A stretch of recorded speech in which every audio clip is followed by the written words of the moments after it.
We just want to Welcome, make sure welcome, we welcome, ladies don't and get the gentlemen. tail end. Welcome to Ebony Championship Wrestling. Welcome to the podcast where we bring you our unique discussions, expert insights, and diverse perspectives on all things WWE. Seth joins the fray between Punk and Priest.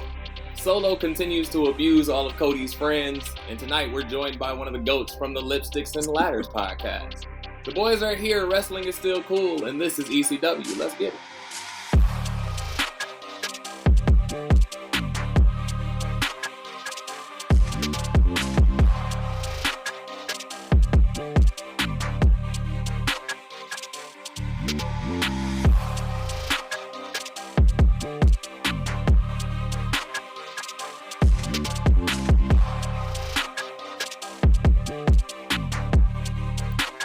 Welcome, ladies and gentlemen and wrestling fans across the globe. This is Ebony Championship Wrestling. I am your host, Jackie Miles, and your ECW Undisputed Champion. Don't forget that, Griff. Welcome to your screen tonight, the man of 55 holds, Montay, a.k.a. Coach Montay. You can follow him on Instagram at Coach Montay24. Rounding out our normal chat room is our resident tribal chief, Griff, a.k.a. Griff Nation. You can find Griff Nation on Instagram at GriffNation84 and on X at CGriff84. Behind the scenes, looking at the Dunkin' Interns commercial over and over again, is our wise man and our advocate to the ECW Undisputed Champion, my bodyguard, BDixx. Find him on Cash App at BDixx989. You can find us all on Instagram at Ebony Championship Wrestling and on X at Ebony Championship Rest. Once again, we're excited to give you your weekly dose of wrestling entertainment. Griff, over to you, brother. You know, Jackie, I'll get to you another time on that Undisputed Championship belt, but we're going to turn the page on today because we got a special guest on the show with us today. The first woman, the first Black woman on the ECW podcast show. I'm grateful. We are grateful. We are delighted. All the way from the Bronx, currently residing in Connecticut, one of the cast members of Lipgloss N Ladders. I'm excited for this person. She's going to bring some fire, some energy tonight. She's excited to be on with us. And ladies and gentlemen, like I said, she's from the Bronx, but Jennifer Lopez ain't about Jenny on the block. It's about Benny on the block tonight. Yeah. So, Ash Benny, welcome to ECW podcast tonight. Thank you so much for having me, guys. I'm so excited. Thank you so much. We are so excited to have you on. Feel free to jump in. You are family, and so feel free to jump into the conversation. So let's go ahead and get into this, ladies and gentlemen. Like I said earlier, the Bloodline continues to show their dominance by abusing all of Cody's friends. Cody Rhodes and Kevin Owens would take on A-Town Down Under, and then the Bloodline would do Bloodline things. What do you guys think? Is this the best way to push your face champion? Is this the best way to push your face champion? Ash, let's start with you. Guest of honor. Come on. Oh, okay. So y'all shouldn't have started with me because I don't know if this is the best way to book your babyface champion. Like, it's a little bit repetitive. All of the things that's been going on, it's the same formula. At the end of the episode, it's like, okay, who's going through the table? Who's getting the powerbomb this week through the table? And so for me, I would have just loved if they found a different creative way to keep this feud going with Solo. Because I do understand that like they had to extend this thing with Cody and the Bloodline. I just wish that they did a little bit more to creatively keep it going. But that being said, though, I am enjoying all of Jacob's contributions. Okay. All of my critiques have nothing to do with Jacob. Nothing to do with Jacob. That's dope. I think that's kind of where we all land as far as Jacob. To follow behind that, I kind of, yeah. Go ahead, Griff. Yeah, and to follow behind her, I agree to that sentiment because we all know, like, okay, who's going to be Cody's tag team partner on SmackDown, and we know that tag team partner is going to go through the table somehow that night. I just hope on the creative process they don't rush Roman back. I'm all about just letting Solo cook, let Jacob cook, let the Tongas cook, do what they got to do, and let's take their time with it. You know, the main thing is I don't want to see Roman come back right now. I'm just going to be straight up and honest. All because if you bring him back early, I feel like that's going to put more attention in the pop towards Roman. and that's going to take things away from Jacob and Solo in this new bloodline as well too. So I'm excited for Solo, like I said before, but we all know the other brother just got cleared, so that's the one I'm expecting to come back before Roman, and let Roman sit back and continue to train and enjoy his time with his family, man. Let these boys cook. He paid the way for them these last 4 years. Let them cook. Yeah, fam, anytime I see Cody without the suit, I'm excited. So anytime we can start a show with him in the street clothes, I know either somebody getting their ass whipped or he gonna get packed up himself. So lately he been getting packed up. So but yeah, I've been appreciating it. And Jackie, you guys know this. Anytime I see Cody just cutting a promo, I've been begging for faces to have a little more edge. So okay, great. We've been getting that.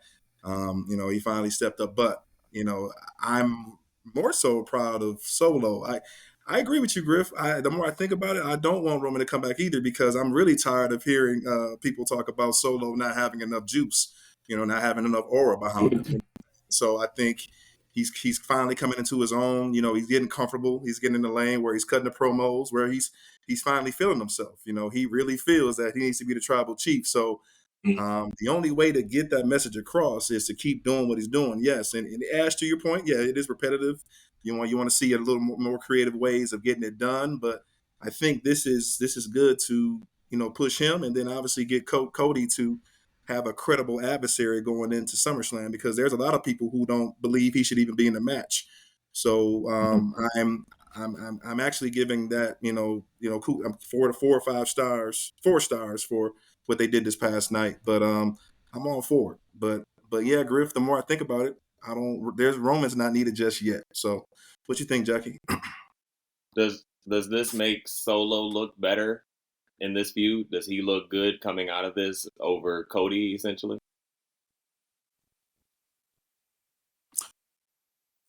He definitely looks more dominant. Yeah. Right now. I would agree. Definitely not going to win, but at least to everything I just said, at least he needs to continue to be built up because I guess that's been his haters that are out there that's thinking he don't have enough credibility or aura behind him. I don't know. I think he's been fine. I think he's been the enforcer for over this year and a half, and this is his moment. So I think he's doing just fine. Minus Ash, we have a running joke on this show. Minus those ugly suits that are not tailored with the red socks and the red. Listen, so yeah. Listen. That's really been the only misstep. But other than that, he's been he's been okay. Yeah. Okay. I have to agree on that. I got to agree on that. So nobody thinks that he's actually going to win this weekend? Or, next weekend? Nah. No. I won't be surprised. I'll leave it at that. I won't be surprised. It's one of those that I won't be surprised if he did win. I won't be one of the ones that shot like the Undertaker, black dude, when Undertaker lost it for the first time against Brock. He said there, but it's fake. Exactly. I won't be like that. But like, well, it's just a different phase of the story that we don't know. I guess we're heading to the 5th inning. You know what I'm saying? That's just how I'm going to look at it. But if Solo don't get it done, I mean, it's not going to be a shocker. But if he does get it done, to me, it's not going to be a shocker. It's going to be like, oh, well, we got something different here. Let's see where this is going. Facts. So no go. He's not going to win the match, but at least he's getting the credibility for being in there. And to everybody's point here so far, let's continue to build this great storyline and see, if we can at least get the War Games, with something decent. Then Griff, then maybe possibly Roman for War Games, right? Is that what you're thinking? That'll be a better time? Well, he got Bad Blood and Crown Jewel right before War Games too. So, we got time. Okay. I mean, put more heat on Solo, let the fans hate him even more. And because right now everybody's missing Roman. You know how it is when you have that one relationship and you play that hard to get, or you try not to pick up the phone and answer that text. You got to make that person and make them miss you. So this is the point that we're doing with Roman. It's like the more absent he is and not showing up at the end of these SmackDowns and it coming back, we're more and more missing him chanting, we want Roman. So we just got to let that continue and bring more heat. Let's Solo bring more heat till he's really officially hated. Like, we love Solo because he's doing good heel work, but he's not at the point where, like, everybody just hate him. Like, oh, man, like, I want to throw my sandwich or my popcorn at him. Like, we're not there yet. Yeah, like this is a bad dude. This is a bad dude. Yeah, you I don't. have to Yep, agree. you don't know what you got until it's gone. That's what you're looking for, Griff, right? There it is. They called it. Ah, I knew. I knew.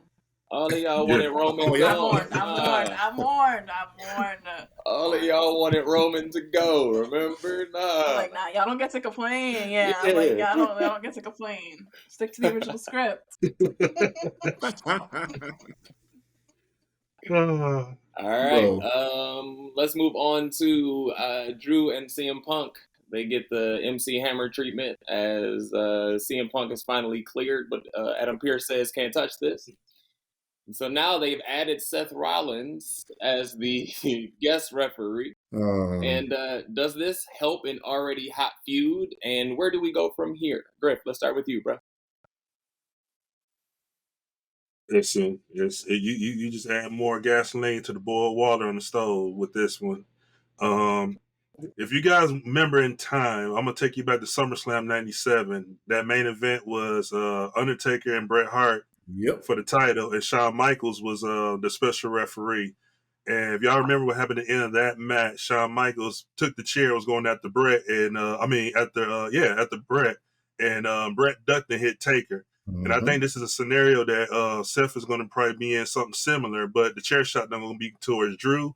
Is going to hit CM Punk because that technically was the heat match we were supposed to get this year, and they had to start their battleground too. So I think Drew is going to be the one to capitalize on this, and all because it's going to be Seth and Punk's ego get in the way, and Seth going to cost Punk this match. Yep. Ash, over to you. What you think, Ash? I really, really like that, Griff. I think that that's a really, really good idea for the booking. I think that's super interesting because we need a way to prolong this a little bit past SummerSlam, I feel like. And I think that that would probably be one of the best ways. To me, this CM Punk versus Drew McIntyre feud is right now. I have to see where Liv Rhea ends up at SummerSlam, but as of right now, I have to say it's my feud of the year. Yeah. I have been loving everything that they've been doing. And I feel like with CM Punk being injured, I think that this is one of like the very rare times where they slowing things down and really dragging out that story and adding those detailed chapters was a huge, huge payoff in the end. Because when they announced that match at SummerSlam, I was just like, oh yeah. And when Seth came out as the announced for the guest referee, I popped crazy. So I'm super, super excited in conclusion to see where this goes. I can't wait. Yeah, first, y'all too. Well, Jackie and Griff know where I'm going. Anything that Drew McIntyre is reinstated, I'm a happy man. And we finally get our match.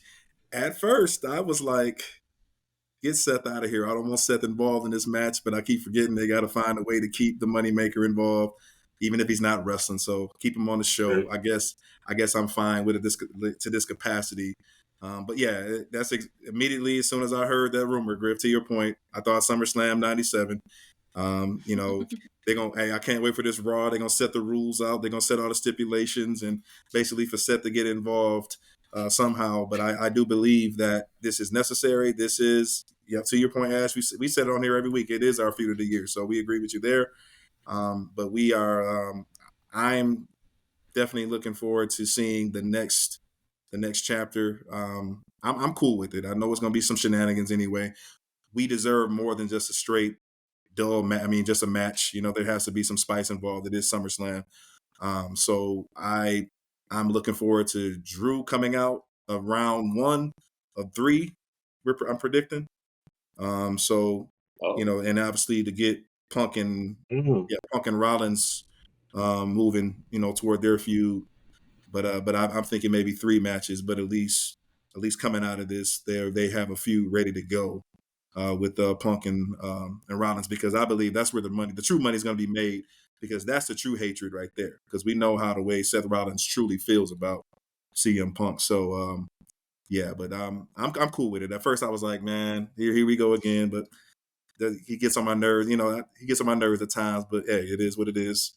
You might as well have all 3 of them involved, and make some money. So I'm good with it as long as Drew wins this first round. So back to you, Coach, because I know you want Drew to go over here, but doesn't CM Punk winning here drive Drew even more mad than what he already is?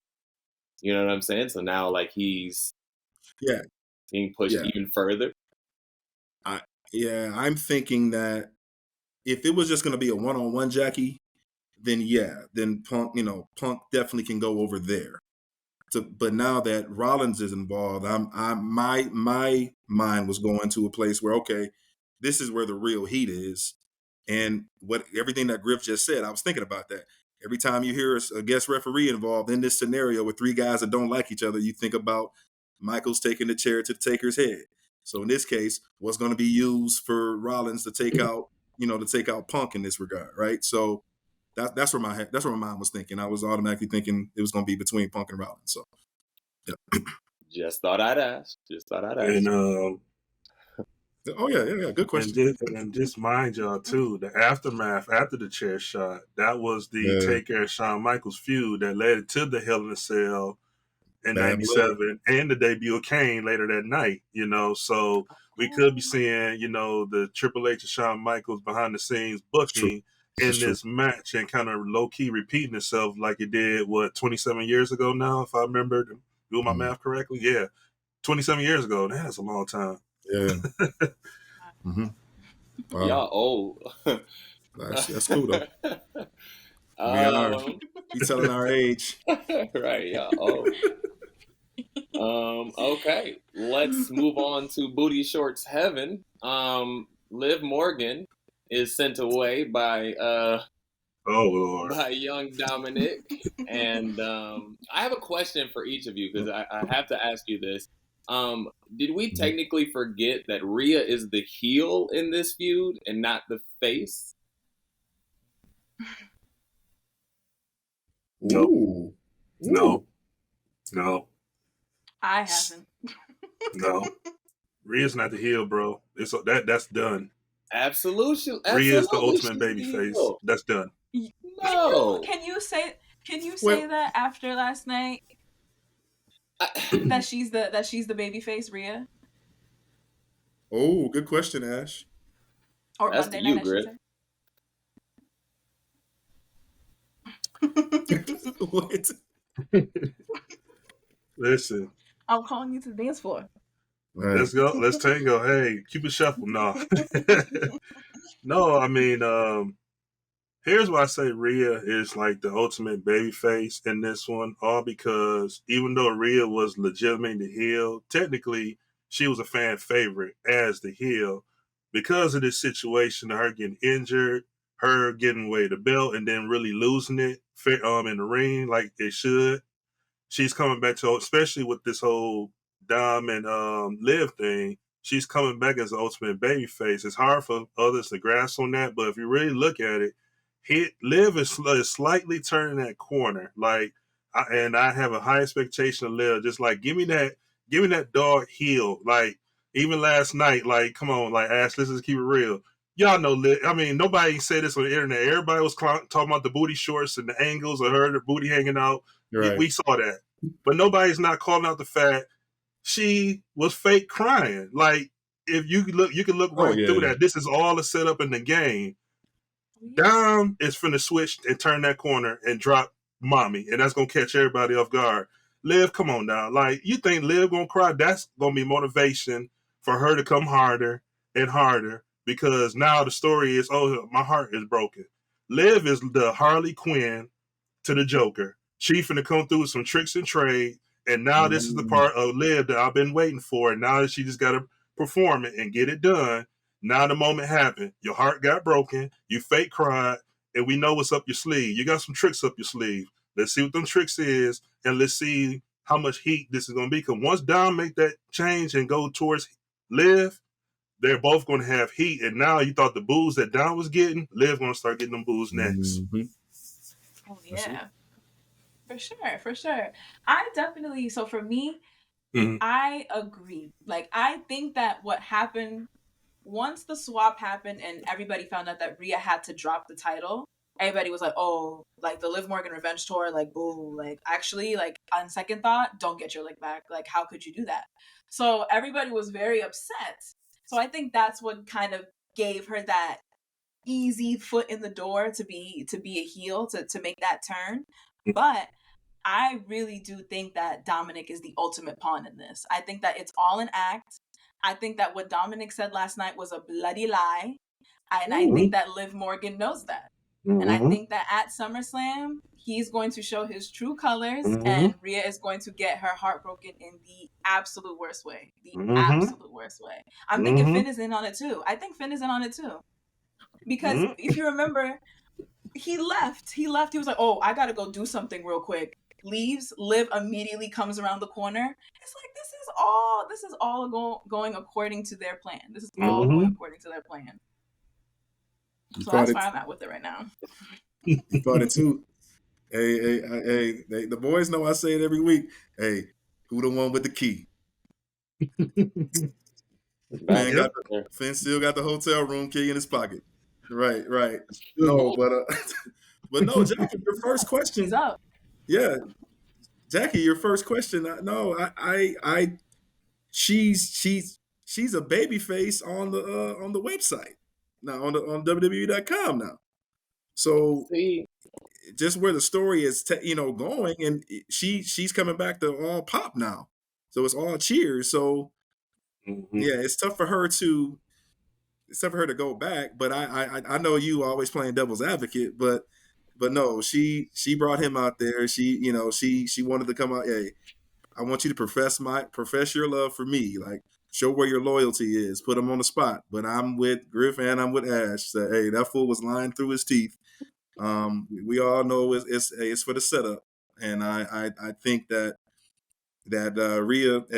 Rhea won't get it. It's all part of their plan, and then I just don't know how they're going to loop Finn in.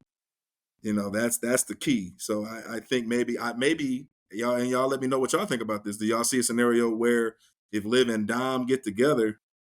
I mean, do y'all think that y'all can see Liv dumping Dom for Finn in the end? And then Rhea ultimately gets with Jey Uso, and then Dom is left out in the cold. So that's what I was thinking about today too. Not this reality TV love story we got going on. Jeez, not all of these love triangles and things. Hey, listen. Hey, man, Love Square. Oh no, hold on. I'm gonna tell you what Uncle Keish said. He said that I'm not feeling this whole Rhea and Jey Uso thing. Like, no, I don't want to see this girl tongue kissing my boy. This is what it is. Somebody got to cut his mic out. He trying to bring his son heat. Unnecessary heat that boy do not need right now. He is working his butt off trying to get a singles title. You over here talking about kissing somebody. He's just trying to play his role and hope for the best. Like, somebody cut that man's mic out. Facts. No, facts though. Facts. No, let's turn it to Jackie because, please, just do it. I just want to hear it. I just want to hear him go. I want my man to go. I want him to go. Let's go. I have nothing crazy to say. I was going to ask the question. I was just going to ask the question to Ash. Are you? I would assume then you are a fan of said Sir Jey Uso. I assume you are a fan. Yes, I am a fan of the man, as Rikishi calls him on the podcast. Okay. So you heard it too, right? Oh Lord. Yeah, I heard I don't listen to the podcast, but that clip was going viral all over Twitter this past week, and I was just like, oh my God. Wow. Now people are having all this discourse about fixating on this when they should be fixating on why doesn't this man have a title yet? That's true. Okay, so it sounds as though you're thinking clearly on this. That's actually Jackie's point. Yeah, it sounds as though you're thinking clearly on this because you're also asking why he doesn't have a title. So I'm you know what? You're safe with me because defending Jay in this here chat gets a lot of flack because I would love to understand why we're rooting for someone who never wins. That's my only thing. He hasn't won a title yet. Since leaving the bloodline, he hasn't done much other than winning with Cody and getting drunk that weekend. But other than that, we've seen nothing from Mans Mhm. when it comes to like actually winning a title. So that's all I'm saying. Yeah. And honestly, like, I don't know if I'm ready for the Usos to get back together because of that. That's a great point. That's a great point. I'm kind of a little pissed that this Bloodline Civil War is happening around the same time that Jay is really trying to get the singles thing going. But That's fair. That's a real. story is a story. A good story is a good story. So if they could put him in a good storyline, I'll take it. Well, maybe No, they'll pick I him up agree, after and SummerSlam. I thought of this the other. Yeah, and I thought of this the other day. Like, we still haven't got a Jimmy story. We got a Jay. We got a Solo.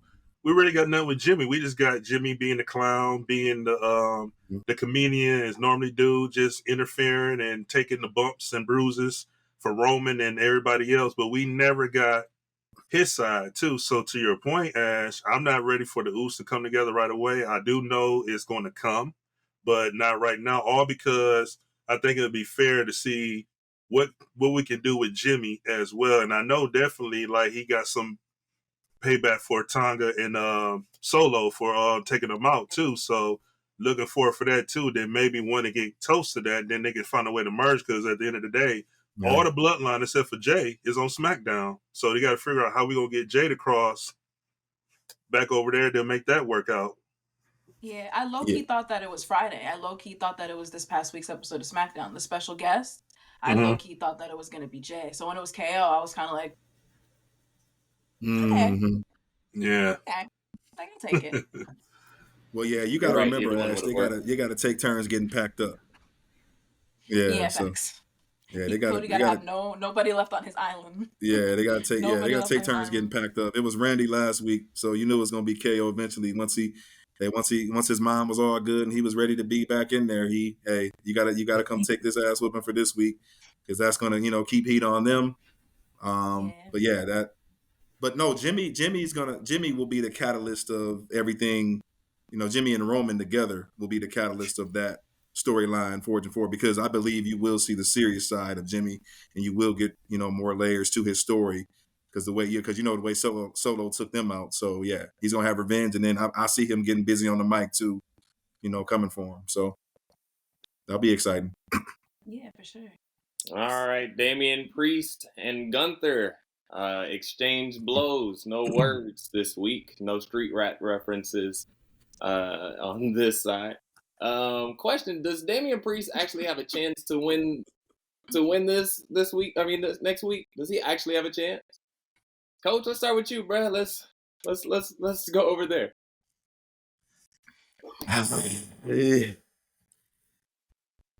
Predictions next week, right? So I still got a week to stew on it. Yeah, you got a chance. Yeah, hell yeah, he got a chance. Hell yeah, he got a chance of winning this now.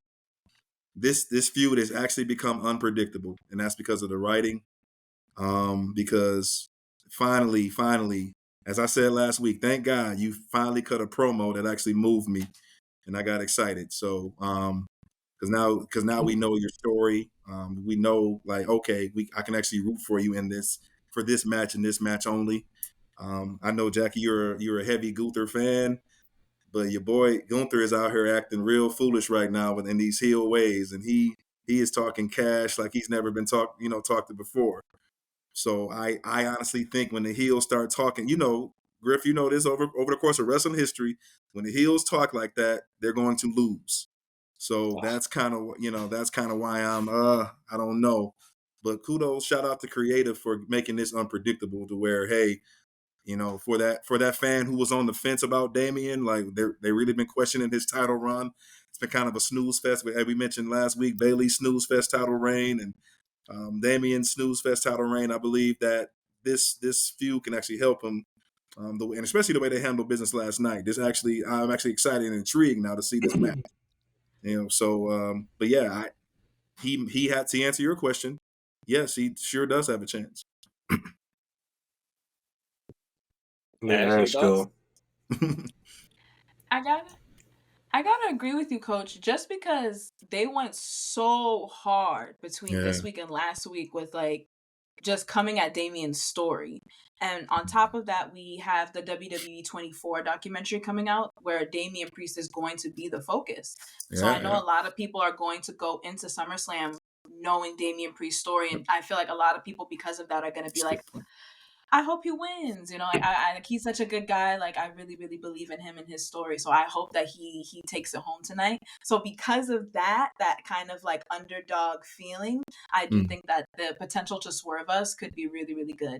But what makes me hesitant is Bash at the Berlin. That's what makes me hesitant because Gunther's headlining that. Yep. Gunther is like 100% going to be a part of, like, not even a part of it. He's going to be headlining it. So no doubt. maybe they could have Damien win, and then they do the match again, and he wins it at Bash at Berlin. So I don't know. Exactly It's a toss up. Yes, a toss up. I can see it going either way.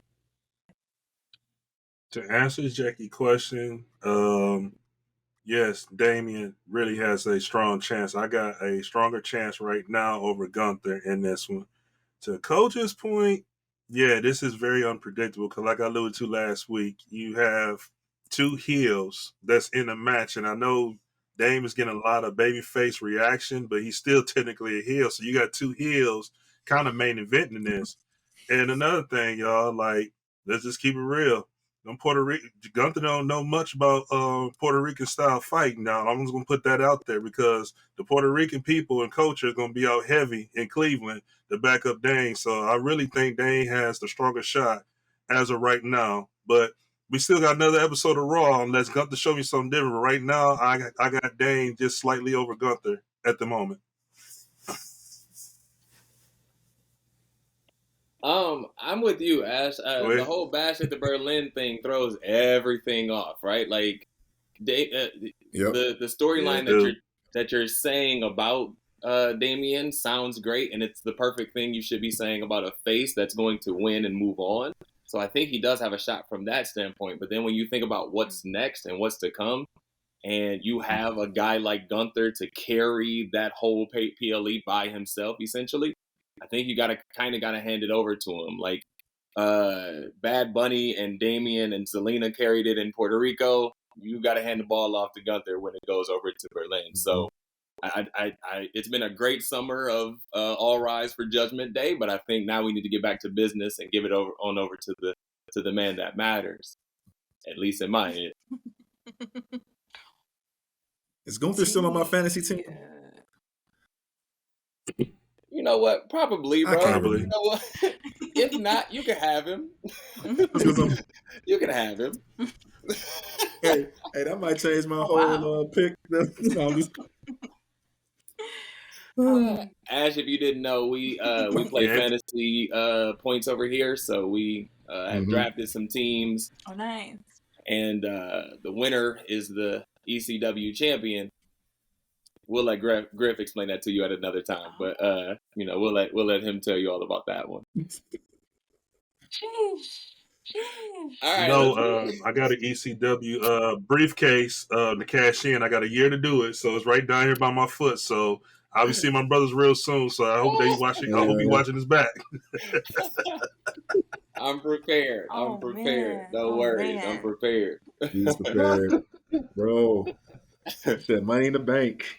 Let's move on to the last topic of our recap section here, and let's talk about Logan Paul and LA Knight getting the part-time title treatment. And do you care about the U.S. title anymore now that it is on Logan Paul and it's only been defended on certain PLEs? Do we care about that anymore? Wow. I'm not the biggest Logan Paul fan, so I think that should... Ash, what don't you like about it? What don't you like? Yeah. Questions. Come on, Jack. Is that because of who Logan Paul was before, or because of who Logan Paul is in WWE as of now? So I'm someone who was very chronically online as a high schooler. So I know I watched Logan Paul's entire internet career. Yeah. So I know him very well.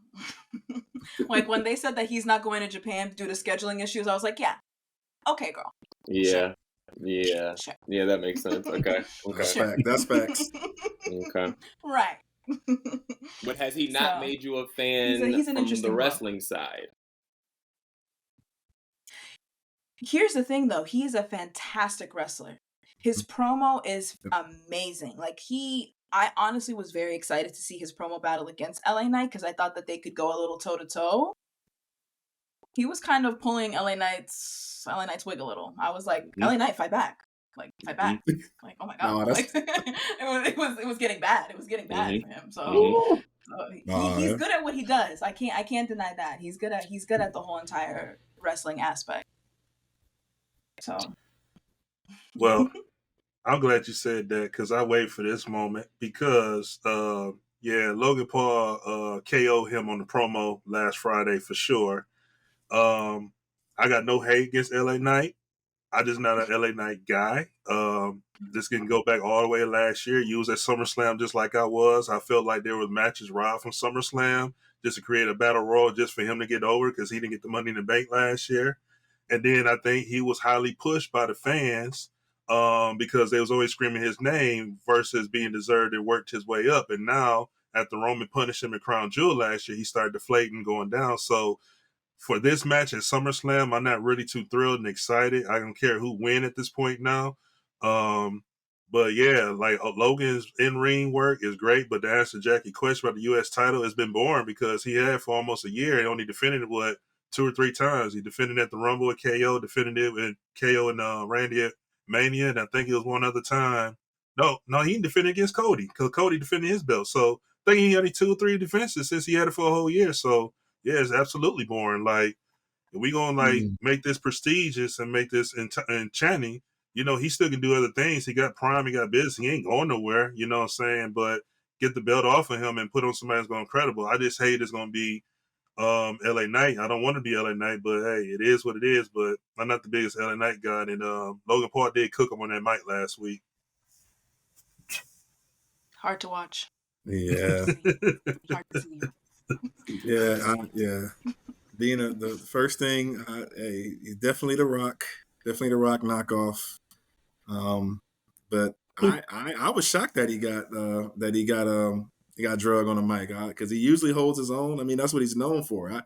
I honestly didn't mind his talk. Like he's a decent wrestler, but I had to go back actually, guys, and kind of see what he did in the past. His TNA days and what he was doing in other promotions. I was like, okay, that's a decent body.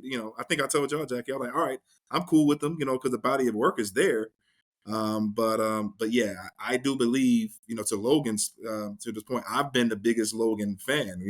We've been behind Logan ever since he's had the title. But yeah, not enough behind it to make it credible. A credible reign. And sad to see him give it up, but it needs to switch hands and let LA Knight roll with it. And the crowd wants it, the universe wants it, but and then give Logan obviously a hard reset and see what we can drum up for him going into the fall and into Royal Rumble and Mania season, obviously. So yeah, I agree. It's time. It's time is up. Hot take for you real quick, Coach. Because what's up? Go ahead, Griff. Oh, my fault. I'm sorry. Mm-hmm. I was gonna say, let's not assume that he's gonna win yet, Coach. Because a couple things. Logan did beat him at the Garden at Triple Threat, which Santos won and got in that Money in the Bank match. That's another story. Yeah. But Cleveland is in Logan Paul's backyard too, so that's true. So true. It's a possibility that he might find a hook, line, and sinker and pull away with this one as well. I mean, yeah, I'm with you, Griff. It's kind of hard not to push the Cleveland portion of this with Logan Paul. I kind of want them to give it back to Austin Theory. I felt like he had a better reign than what Logan Paul is doing right now. Maybe not from a wrestling standpoint, because Logan Paul has done good in the ring itself.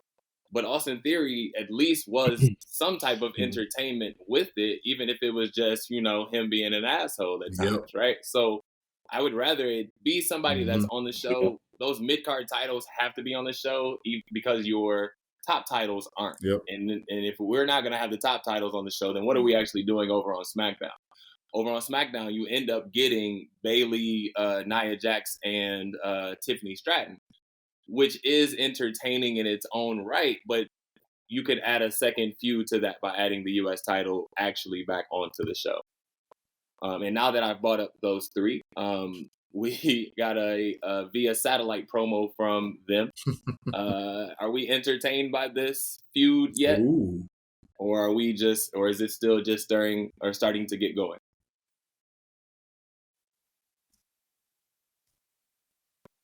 I'm starting to enjoy it a little bit more now because Okay. I feel like Bayley's personality, I feel like Bayley's getting a little bit more into her confidence. I've seen Bayley get a little bit more into her bag the past couple of weeks in the back and forth between her with Nia. I also like that they added the story of the last time they had a match and like the injury and all of that stuff. I feel like that was a good choice to add that story beat. Yep. So in conclusion, I'm enjoying it so far. I do wish that it was a little bit more, though, like a little bit, just something else, because I feel like with SmackDown it's gotten very, again, repetitive. Like we've seen Tiffany Stratton versus Michin like 3 or 4 different times at this point. Yep. It was a great match. It was a really, really enjoyable match, probably the best one that they had, the best go of it. But I was just like in my head like, oh my god, how many times like can they put these two together and make it into a match? So I'm curious to see where it's headed. I text our group during that promo segment because I didn't know if they were watching it or not. And we don't like, especially on Friday, sometimes we're in and out and we just glance. And so we try not to spoil it. So I'm sitting there, you know how you just watching and then like the TV is on and you just hear them talking and you just like doing other stuff. And when I heard Bayley came at her and said, no, that's the reason why I was out is because you was unprotected. You didn't know what you were doing. And I was like, that is the truth. And Nia literally was like, oh my God, like, as much as I want to get mad, she is telling the truth. But when Bayley hit that, I was like, yo, did y'all see this? Like, wait a minute. Hold on. She really got real blunt with it. Like, yo, no, like, the reason I was out is because you hurt me because you didn't know what you were doing. Basically called her out and said, like, you really want a good wrestler. The only reason you were really in this game was because of your family bloodline. That's the only reason you was here. She didn't verbally say that, but technically that's the direction she was going. So that really sparked the interest to me now in this story because that kind of like was a personal shot and kind of got a little bit personal. So now I'm interested and invested. Not more interest yet, but I'm invested because now that promo just got my attention. So, okay, I need to start watching this between these two. And then, Tiff, in between, the little princess with the briefcase, like, you can't trust the blonde, and you already know what she thinking about. So at any moment, she find opportunity, she going to do what she do, which we can't even mad at her. You went up the ladder and got it, and you got to do it. But, stumping in that briefcase, that ticked her off even more as well. So now this is more interesting on Bayley Nia and also Bayley Tiff, and just the three of them just from Friday night. It's good to see personal. It's great to see personal. Like, please, yes. You woke me up. I'm no longer asleep. Oh, y'all taking personal shots at each other. All right, I'm down. So, but yeah, I had to think back to the last time Nia Jax said was on the end of a receiving end of a shot, and I couldn't think back to what maybe Alexa Bliss when her and Alexa Bliss went at it, Mania 34. I guess when they brought in the body shaming thing, but that put a little more personal, put a little personal spark and edge to that feud. So now we're getting the same thing here with this one. Great, so they got to give us a great match now and then Jackie, hey, this is what we asked for. What I said last week, like, Bayley, please give me a little more edge. Like, okay, great. Now you're here. Now, so yeah, going off on the briefcase and doing what she needed to do to kind of bring more intensity. I was for that. I'm down. So yes, I'm now ready to see this match and see where it can go. But I think now I know who's going to come out with the victory. But at least we got some personal jabs and hey, it got so personal where she had to get. I can't even say nothing no more. Is this interview yet? And took off that mic and got the hell out of there. So I thought she botched it. That's when you know you got them. Yeah.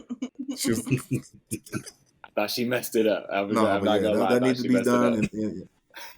You thought she messed it up? I did. My fault. Oh, yeah? I really thought she struggled through it and was like, let's just go ahead and end it right here. My fault. I'm not hating. That's just where I thought we were. Sorry. I'm over this. But yeah, that's where I thought we were. Okay. All right. We are gonna end recap right that's cool. there. And take this now to the lightning round. Here's how this is going to work. We're going to put 3 minutes on the clock just to give us a few more minutes to kind of work through this. And we're going to give a quick thought to whatever the topic is that I come up with. And I would love to hear you guys give something really, really quickly here. Let's start with Andrade and Carmelo had a great match on SmackDown, tore the house down. Should either get a push from this? Let's go to you, Griff. Both should get a push from that stellar match. Definitely underrated. I mean, Andrade was protective to Carmelo. Carmelo was vice versa. So it was definitely high flying and stellar for sure. But they definitely should get a push and definitely should be looking towards some mid card, like we just talked about Logan. The U.S. title, you know, they got both of their names on it. So that's a mid card title for both of them they can go for. Bianca pins Chelsea Green in about 56 seconds or so. Does this do anything for Bianca or Chelsea? Ash, that's over to you. No. The tag team division, I feel like ever since Bianca and Jade dropped the belts, it's just been, unfortunately, the same story that's always been happening with the tag division. Yep. We see them in backstage promos or doing whatever the case may be, but there's no clear direction for anything that's going on with those tag titles. So I gotta say no, unfortunately. Agreed here. Sami Zayn continues his underdog champion tour, which is very weird. Does he lose it at SummerSlam, Coach? That'll be a hell yeah. Like, please, like, let's, like, man, make him the chaser again. Like, please, for the life of us. Thank God. I hope Braun beats the hell out of this guy at SummerSlam. So, yeah. Oh, shoot. Aggressive Phil, look out. Yeah. Chad Gable and the Creed brothers probably should just run at this point. Uncle Howdy, a.k.a. Bo Dallas, and Chad Gable actually sound like a really good match. Do you agree or disagree, Griff? I definitely agree. The last couple weeks, their interaction, I can kind of see that it'd be something underrated. It'd be something that'd be different. But to get Bo Dallas back in this ring, you know, after all these years and going against Chad with the technical part, I think this would be one of the most underrated matches and lineups unexpectedly that we'll see. Agreed there. Zelina Vega and her army asked for a push on the internet. Will it go anywhere, and are you a fan of this, Ash?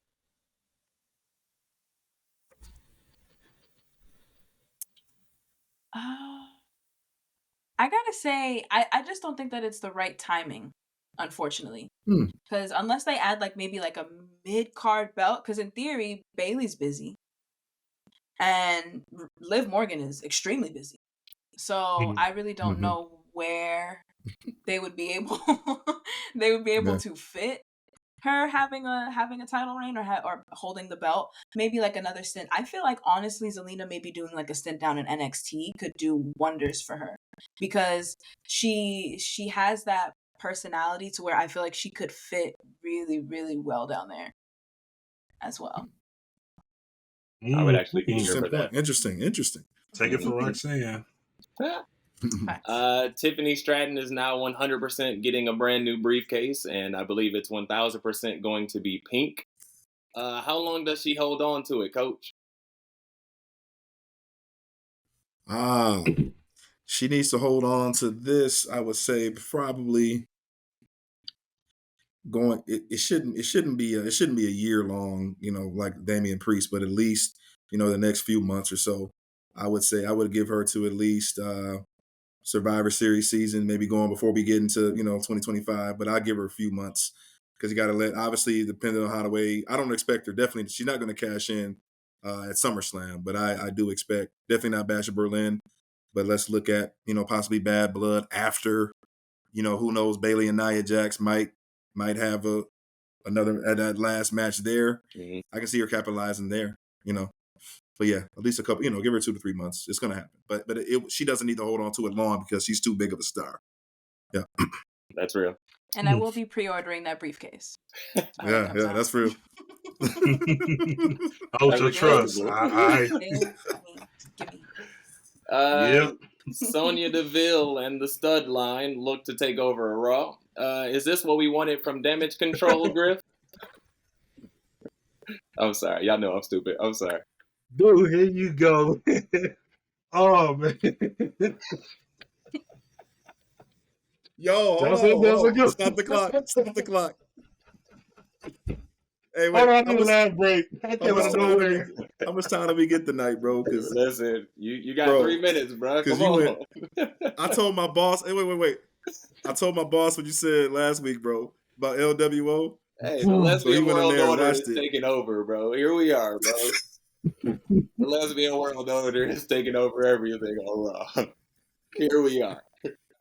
Ash, did not when I text you, did not tell you what to expect. I told you. Here we Don't are. mind me. Bro. Don't mind me. I'm sorry. Oh man. Wait a- I'm just trying to Go. host the show. That's all. Don't mind. Who's it on? It's on Ash. No, it's to Griff. The question is to Griff. Is it on? Oh, it's on Griff. It's on Griff. This is to Griff. my God. Is this what we Oh. wanted Damage Control? Repeat the question again, please. Sure. Is this takeover of Sonya Deville and friends? Is this That's a great question. Is this what we wanted Damage Control to do? That's facts. Yes, we wanted Damage Control to do this, but I'm excited for Sonya Deville. Like, y'all know how much I like underrated talent, Mhm. and Sonya Deville is one of the underrated, just her by herself. But like I said before, this is like Absolution. When Paige came back and brought her and Mhm. Manny together, now she's taking that role like Paige is and bringing these two. Like, That's okay, it. look, Zoe, you keep getting your tail whooped. 1-on-1, Shayna, y'all two in tag teams keep getting your tail whooped. Let me throw an extra piece in here and let me see Mhm. what we can do to like help all y'all out here, because I got the experience, I got the everything. You know what I'm saying? I've done it all. Now let me help y'all out. Y'all just gotta trust me. So I'm liking this, Mhm. but I'm still just being patient to see where it's going. But so far, there's no disappointment, so I'm good with it. They definitely should be what Damage Control was. Yeah, I'm down. That's a great question. They definitely are what Damage Control was supposed to be. Sure. 100%. 100%. Yep. I have to agree. All right, last question Absolutely. to you, Ash. MVP and Bobby Lashley are now out of WWE.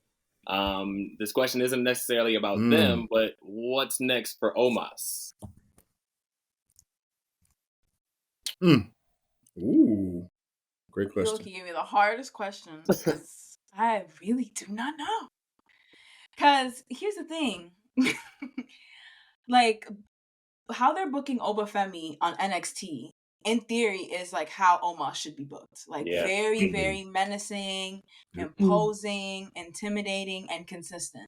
Whereas I feel True. like Omos, in terms of like the wrestling ability, isn't at the same pace as Oba is. So for those reasons, I feel like it would be beneficial very much to maybe pair him with like another talking piece, as well as I don't know, maybe a tag team. I don't know. I really don't know what would be next for Omos, because I feel like his personality, his temperament, as well as like his moveset would cater well to a tag team combination, kind of like the little guy, big guy Mm-hmm. combo that I know Triple H loves that. So maybe there that route for right now. Okay. Coach Griff, y'all go ahead and Right. join in on that question, man. That's for everybody.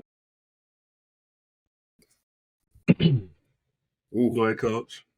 yeah. That Ash, I said that's I expressed that same sentiment a while back when I first seen Obafemi, and I think I might have said it on the show.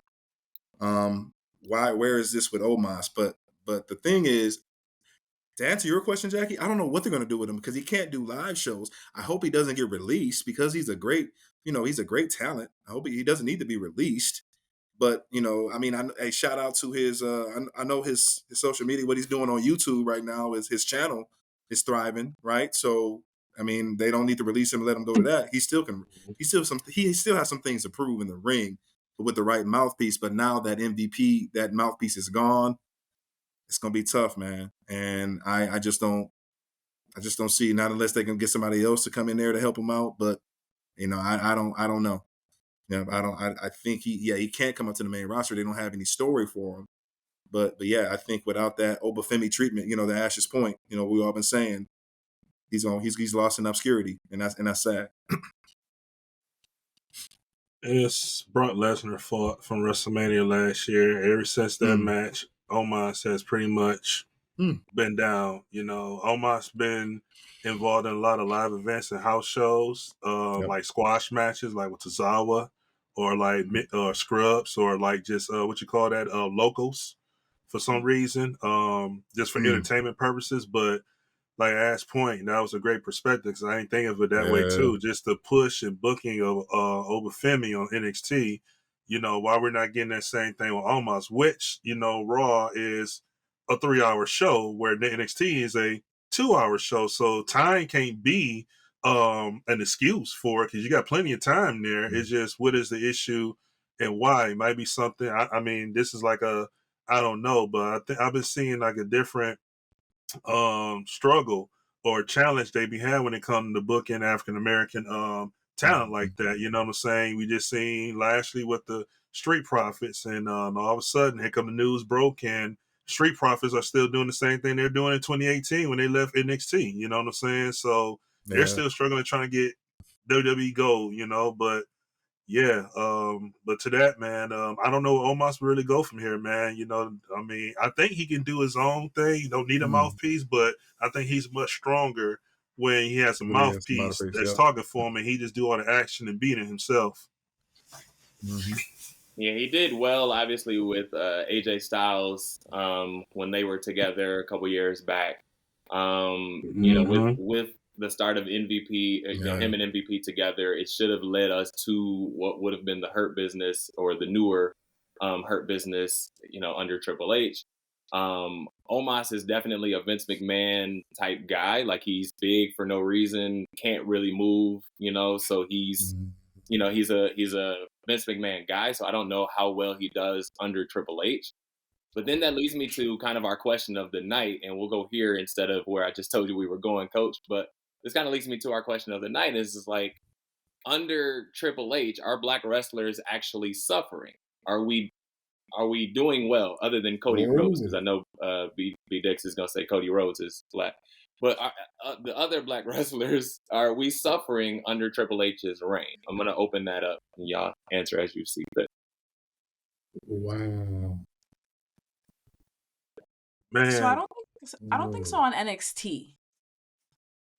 I feel like on NXT they figured something out where it's very much like individualism, where it's not everybody is like a blanket stereotypical character that's put over them, like a persona. You can tell that it's a lot more natural. Like, you can tell that Jada Parker, Trick Williams, Sol Ruka, like a lot of these people, that's how they came to the division instead of something that was like forced upon them. Whereas on the main roster, you don't really see them featured like that at all. Like, even with the Bianca Belair and Jade Cargill, I know that everybody was like very, very hyped to put them in a tag team, but when Jade first came, I was like, why? Why put them in a tag team? If anything, I said that they should be drafted to separate brands to try to keep them like separate for as long as possible, so that when they really have that first touch, it really, really means something. So I mean, I'm hoping, I'm trying to be optimistic about it, because I don't want to say that Triple H is like doing anything intentional, or that he doesn't necessarily know what he's doing when it comes to Black talent. But I mean, how else can you think that when that's the obvious? Like, optics wise, they're not featured on TV.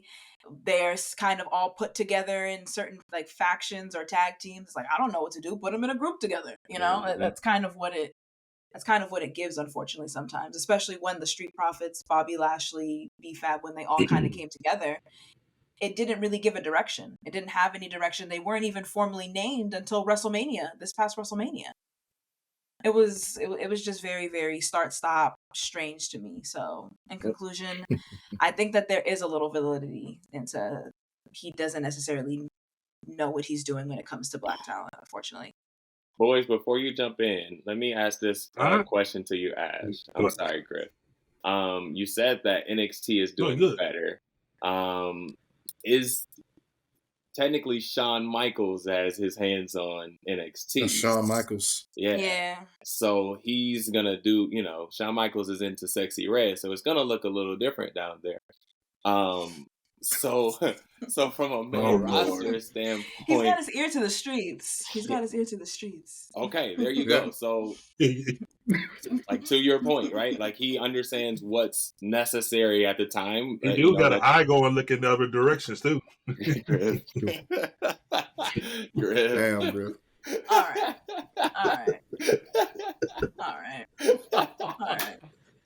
Bro, I appreciate that, Griff. You slip, man. That. I mean, I love it. Hey, happy birthday, Shawn Michaels.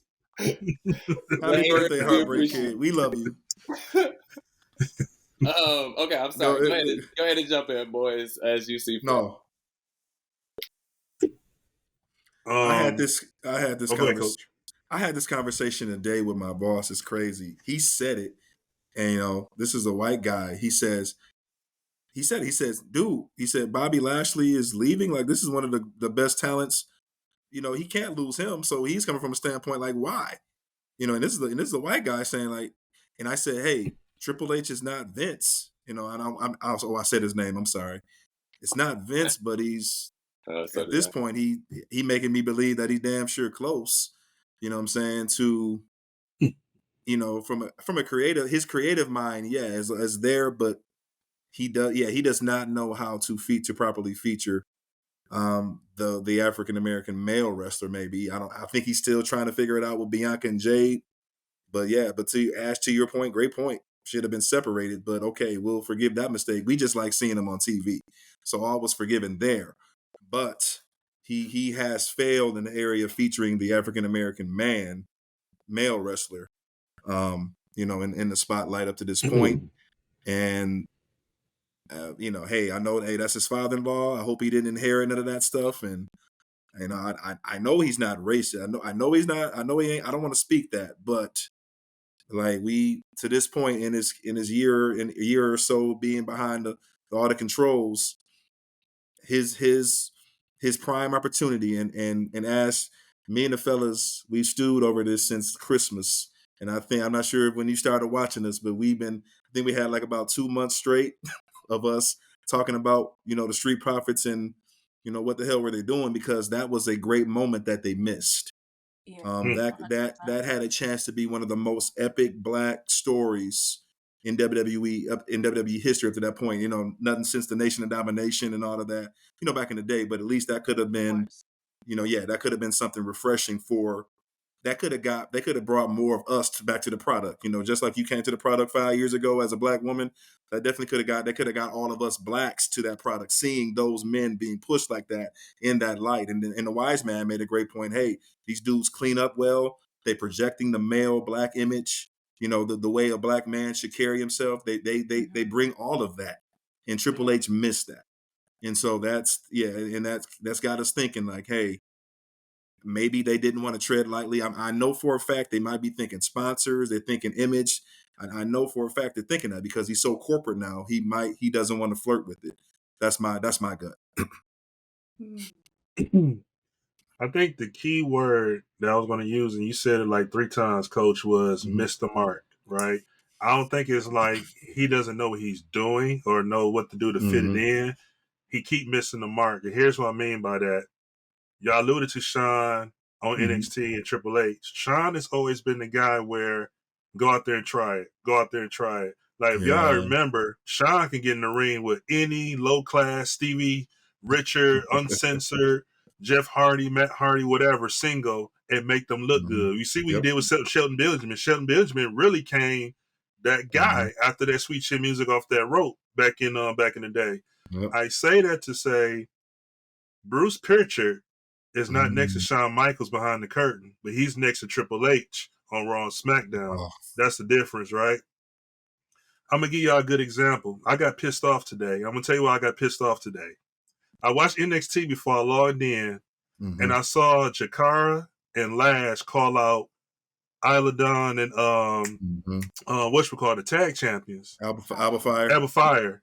Here's why I got pissed off, because y'all know I called for Bianca and Jade. If they're going to be tag champions, before they let them belts go, we got to see them against Jakara and Lash.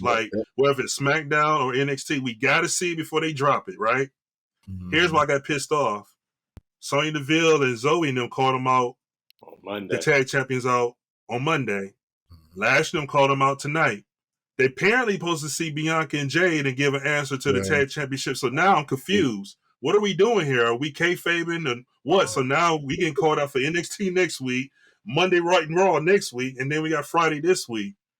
I don't know where it's going, but my point I'm making was that we missed the mark where you could have blew up Tuesday night NXT and probably Friday night with Jade and Bianca versus Lash and Jakara. You got to put those girls over, because any moment in time, not only are they good as a tag team, but you got to build them to go in their solo route as well. We all know Lash at any moment going solo. So to answer this question, I don't think Triple H is not about he don't know what he's doing.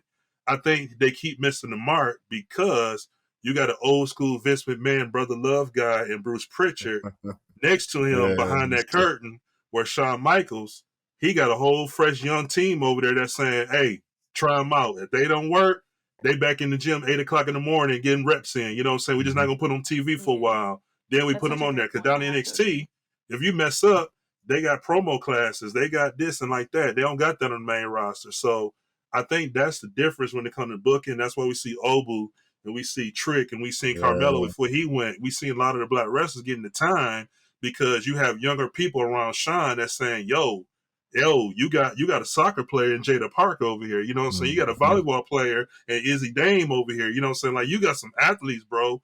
Use them now so that way they don't get burnt and buried before they get to the main roster. So I think that's the difference between the direction between those two and those brands. That's right.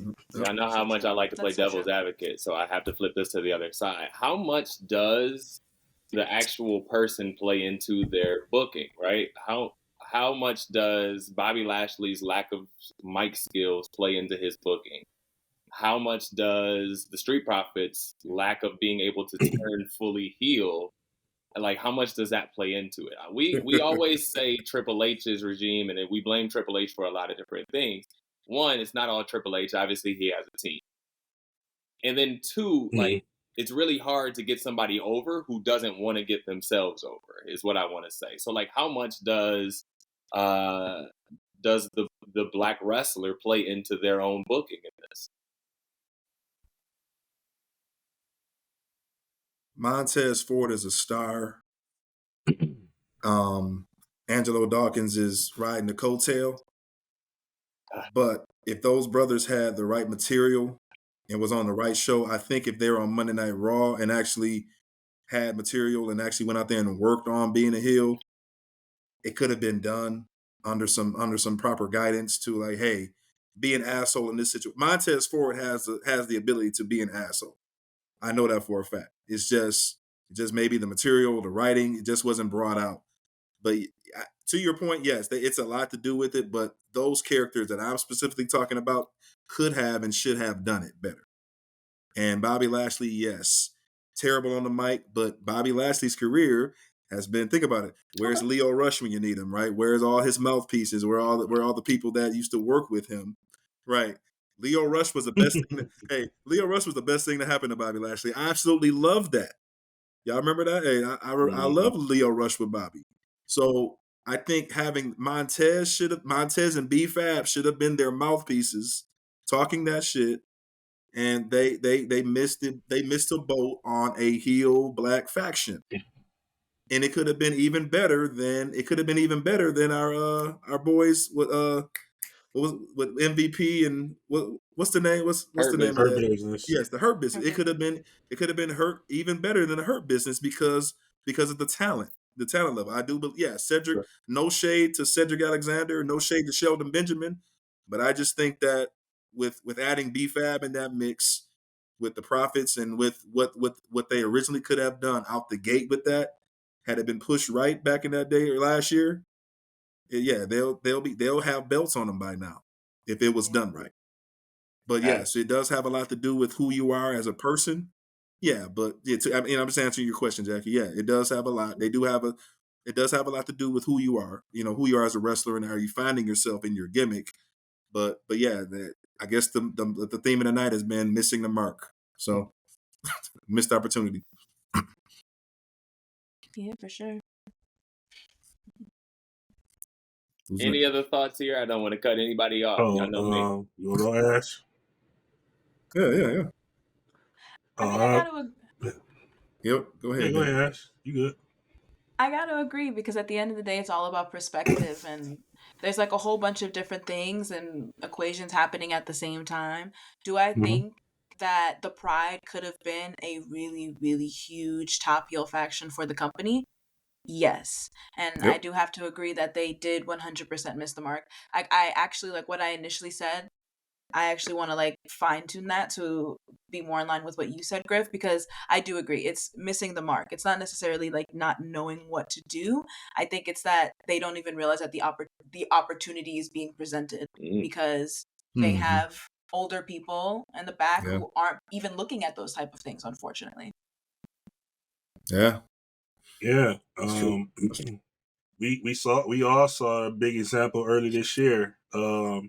Cody wins the Rumble, but then you bring in The Rock in, you know, and you seen that uproar, right? I think for me, I sometimes like to put myself in the talent shoes themselves, right? Because it's easier for us to throw in the headphones and give our opinions, what we think.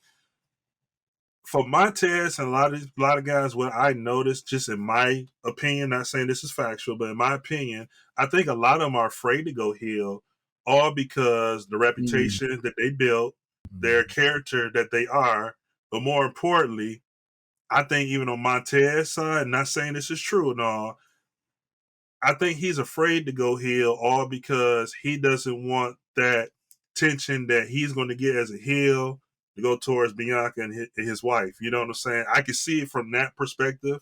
That's just my opinion. Not saying that's factual, but I can see it from that part too.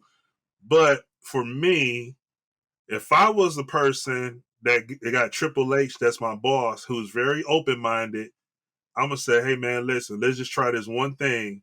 I said, all gloves are off. I'm going out there, and I know this is my bros out here, but I'm putting both of them through the table tonight. You know what I'm saying? Then when I put them both through the table, I'm gonna stand into the crowd and I'm gonna give the BDixx chop. All because I want to test and see the heat and feel the heat. And I think a lot of talent are afraid of that because they're not used to doing that and make them uncomfortable. But sometimes you gotta flip that switch. If you want some real heat, you gotta like go in the zone and just like say bump it.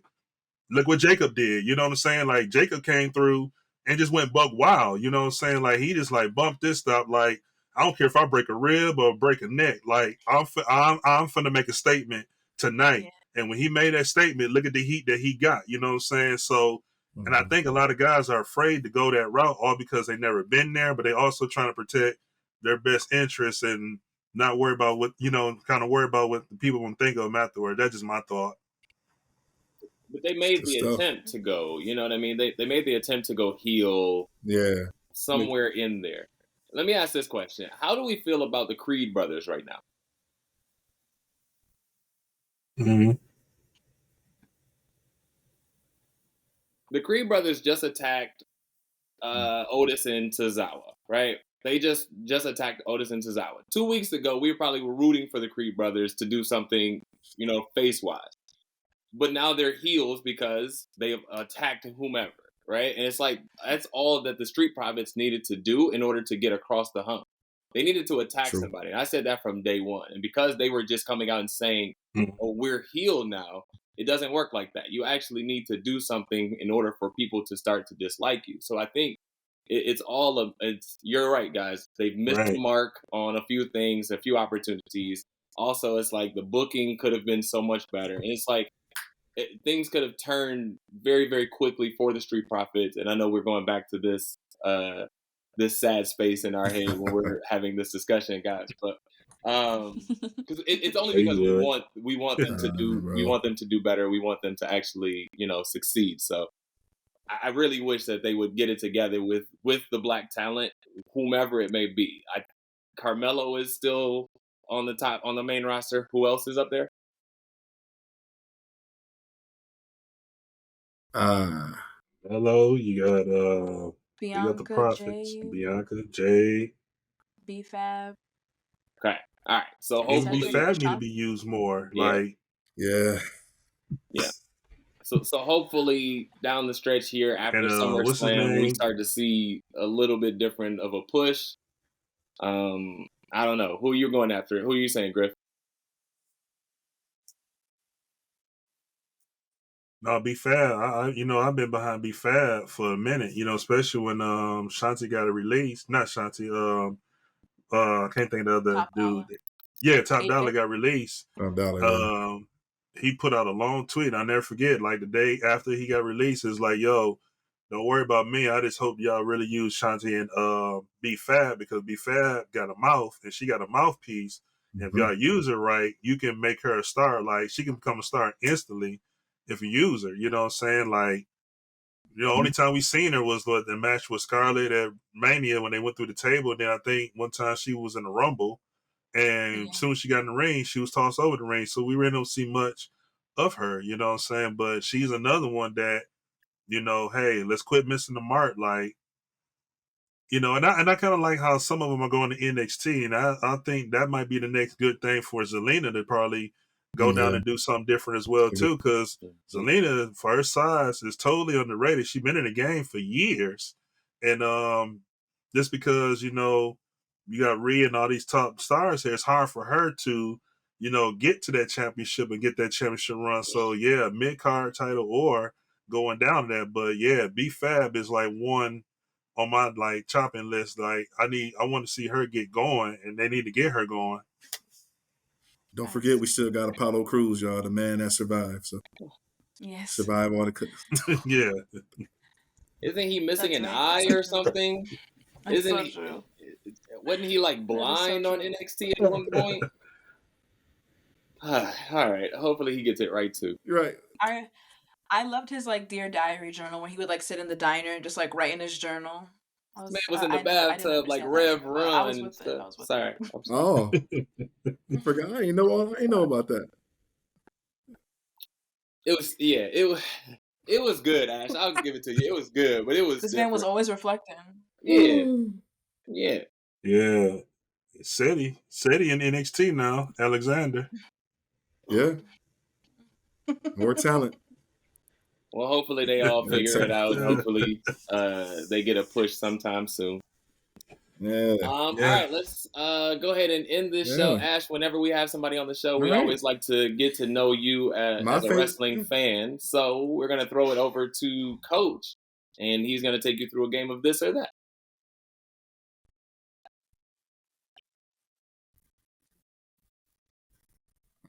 All right. Ash, this is one of our favorite games that we just started playing. It definitely sparks controversy. It definitely sparks great debate. It's called This or That. So this or that. So basically what I'm going to give you, Ash, I'm going to start with you. I'm going to give you two things, obviously all things wrestling. So go ahead and pick one of those two things I throw out. We can fly by these because, hey, if you're standing on business, if you like your point, hey, if you like what you said, that's it. No explanation needed. I'll go to the next one. But some of these will spark a little controversy. Some of these will definitely spark debate. And we're going to laugh it out and we're going to talk about it real quick. But that's part of the game. So it's called This or That. Everybody ready, fam? I'm ready. All right. First one, This or That. Uh-oh. Going out to you, Ash. This is a classic one. So I'll start with some nostalgia here. Bret Hart or Shawn Michaels? This is hard, but I'm going to have to go with Bret Hart. Okay. Ooh. Griff. I'm ready. Griff, go ahead. Same thing. Yep. HBK. All right. Jackie? HBK. And You already know. HBK. No pink and black. No pink and black. I'm going with Shawn Michaels, Mr. WrestleMania. All right. No, I did not, Brian. The Rock or Stone Cold Steve Austin? So here's the thing. Stone Cold is kind of what got me into wrestling. Like, I started watching the Attitude Era, so I started watching all of Stone Cold promos. Like, I would watch like all the promo battle with him and Mike Tyson like over and over again. Yep. So I gotta say Stone Cold. So I gotta say Stone Cold just off the Stone strength of Cold. that. That's what's up. That's your final answer? Lock it in. Lock it in. All right. Griff. Oh, Jesus. I'm going with the great one. The Rock. Jackie? I'm going to go with The Rock on this one as well. All right, cool. I'm going, I always say, every episode, I say, hey, for the culture, for what he's done for the business, Stone Cold. Interesting. All right. Fair. Yep. All right. Next one, Ash. CM Punk or John Cena? Oh, shit. That's tough. I'm gonna say CM Punk. Ooh. Was that a little? Do I sense a little explanation there, or did we spark a little something? Some hesitation there. Yeah. Did I get her? Did I get her, Griff? You got her. You want to add to that, or you want to pass? Yeah, I mean, for me, I just love CM Punk. Like, there's nothing. It's no gripe on John Cena. It's no gripe on John Cena, because even when I wasn't watching wrestling, the name, the branding, everything is so recognizable. But I feel like ever since I got into wrestling, just like what CM Punk stands for and like how he helped aid the WWE that we know and are enjoying the product today, I gotta give it to CM Punk. Nice. All right. Good. Griff? I had to go with Mr. Hustle, Loyalty, Respect on this one. Good. Is your kickstand down on that one, or are you good? Final answer? I'm good. All right, Jackie? There's never been a pop as loud as I heard in Joe Louis Arena when John Cena returned and he wasn't supposed to. And I got to go with the GOAT on that one. John Cena all day. Yep. I'm with you. I remember that show, Jackie. We were together. It was that me, you, and Jamie? And Jamie, that night? Yeah. That was a great show. Yeah, I'm gonna go with Cena. Yep. He's a GOAT. And that's that for the culture. What he's done for WWE as a whole. Yep, for sure. All right. Into some ladies here. Ash, Trish Stratus or Lita? Ooh, Trish Stratus for me. Okay. I know that might be controversial, but Trish Stratus. All right. Griff? I go with TNA. Trish Stratus. Good. Jackie? Still not a fan of Trish Stratus to this day. Got to go with Lita.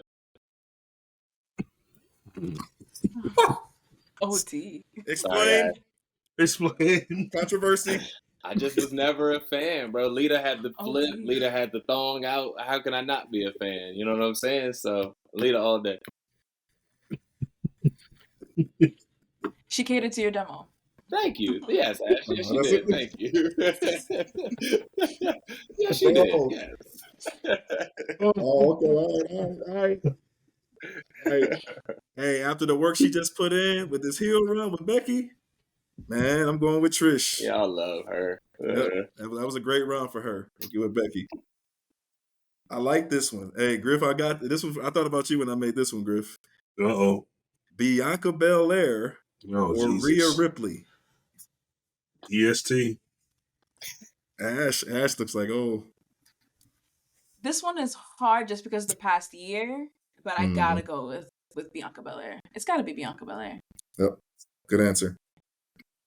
Jackie? Yeah, I don't think this show could be called Ebony Championship Wrestling if I went against Bianca in this moment. So yeah, I got to go with Bianca. Got you. I am definitely we all agree EST.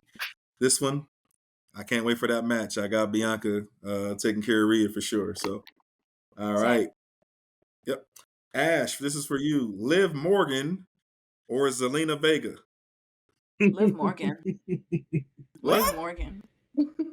Wait. Hey, y'all just did a whole segment on y'all show last week. Bro, Get Wait, her, wait, B. bro, Get her, B. didn't you hear me earlier when I said? Didn't you hear me earlier when I said they took them shots? Yeah. Them hits for Zelina. This Get was her, easy. B. I knew she was going. All right, put your kickstand down here and explain yourself. Liv's my girl. Liv's my girl. Like I love Liv. Like I love Liv down. Like that Okay. is my girl. So even if you could, it would probably be a couple different people. It would be a hard for me to go away from Liv. All right, A got couple you. of these choices. Okay, all right. Griff? I'll be nice. Okay.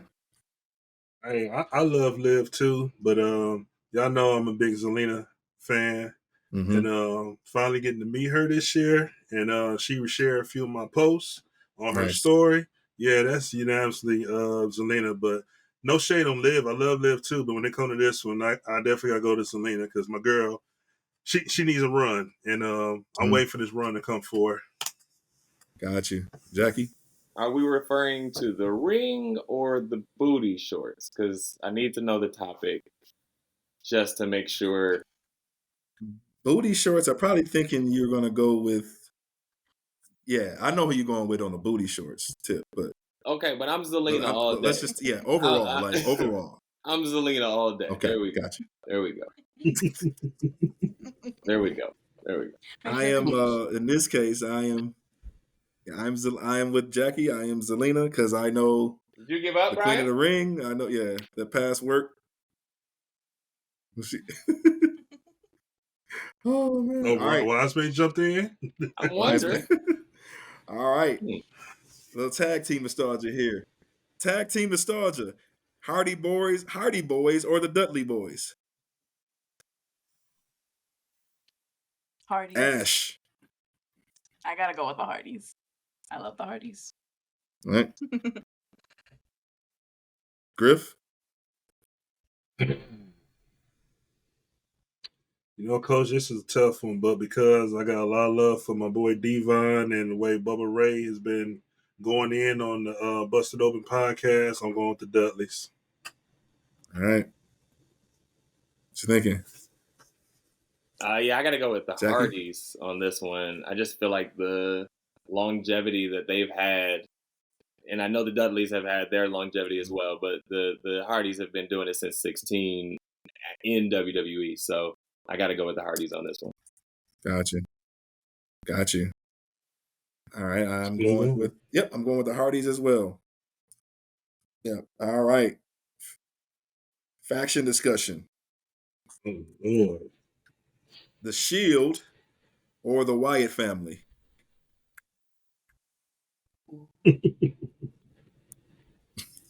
Ash? I'm gonna have to go with the Shield. My guys might boo me. I might get tossed that. No. Toss that. That's a good answer. That's a good answer. I gotta say the Shield just because of their impact. Plus, with those three dudes, just in terms of like the industry, like their impact on the industry is insane. So just for that, I gotta go with the Shield. All right, Griff. That's simple. The Shield. Got you, Jackie. Yeah, the Shields, just like the amount of titles that they have put them across. Bray Wyatt barely got across the world title threshold, so just the amount of titles that group has held across the board, it puts them on top. Got you. I am going with the Shield as well. Pure dominance and 3 stars in their own rights. I'm still doing their thing to this day. Last one for nostalgia. It's a promo, putting it all together. Not only am I the man of 55 holds, I love a good promo. So best on the mic. Do your history here. Dusty Rhodes or Ric Flair? Last one. Ooh. I love a Dusty promo. A Dusty promo. So Can't go wrong. I'll go with Dusty Rhodes. Can't go wrong with that. Griff? Dusty was great. I'm gonna go with Flair on this one because I don't know what it is about like when he get going and he bounced off the rope and elbowed the mat and nobody, he's just the visible man on the mat. I don't know what makes him do it, but it's hilarious. I'm gonna go with Flair on this one. So I'm taking. Yeah, I got to join in on the 2 claps and a Ric Flair for that Jackie? one because the man's promo game. Oh, and man. Ash, you're not wrong. Dusty was Dusty, but when it came to talking that trash, Ric Flair was the best of the best in my mind. Cash, yes. Mm-hmm. Cash stuff, I tell you. Yep, I'm going Ric Flair. Hey, he in videos and they got football teams, doing that promo. So yeah, so it's legendary. It's epic. Iconic. Yeah. This is for you, Ash. Last one, I promise, because I just wanted to hear it, Jackie, on this. It's back to women's wrestling. We're gonna end it on women's wrestling. Ooh. Charlotte Flair or Sasha Banks? Sasha Banks. Ooh. Sasha Banks. She did tell you Sasha brought her in.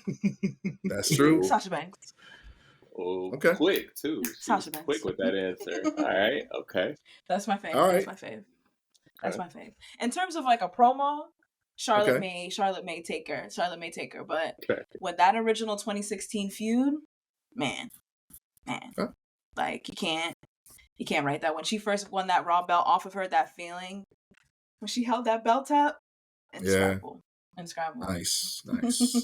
All right, yeah, definitely wanted to get your thoughts on that. That's why I say that one for last. So cool. Yep, Griff. I know Griff's answer. What's my answer?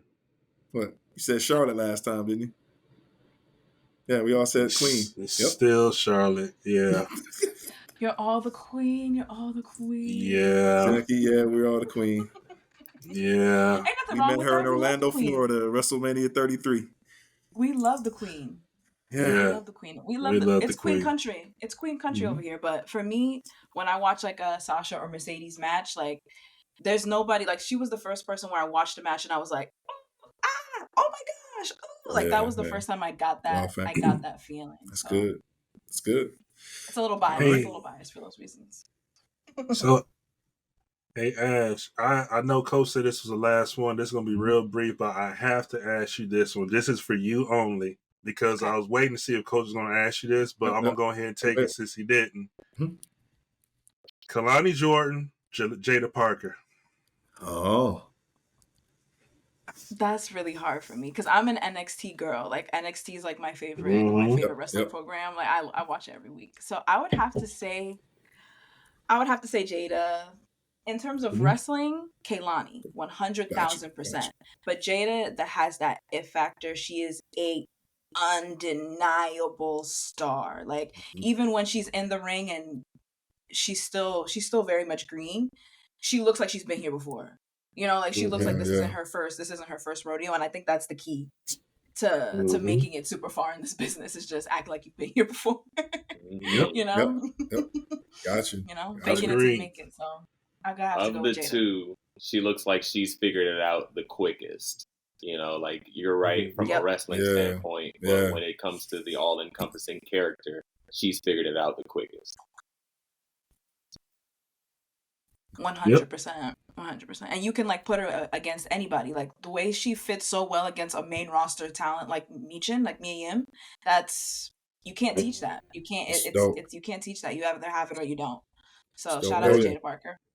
Her and Michin have been putting in bangers, man. Like that's good. Listen.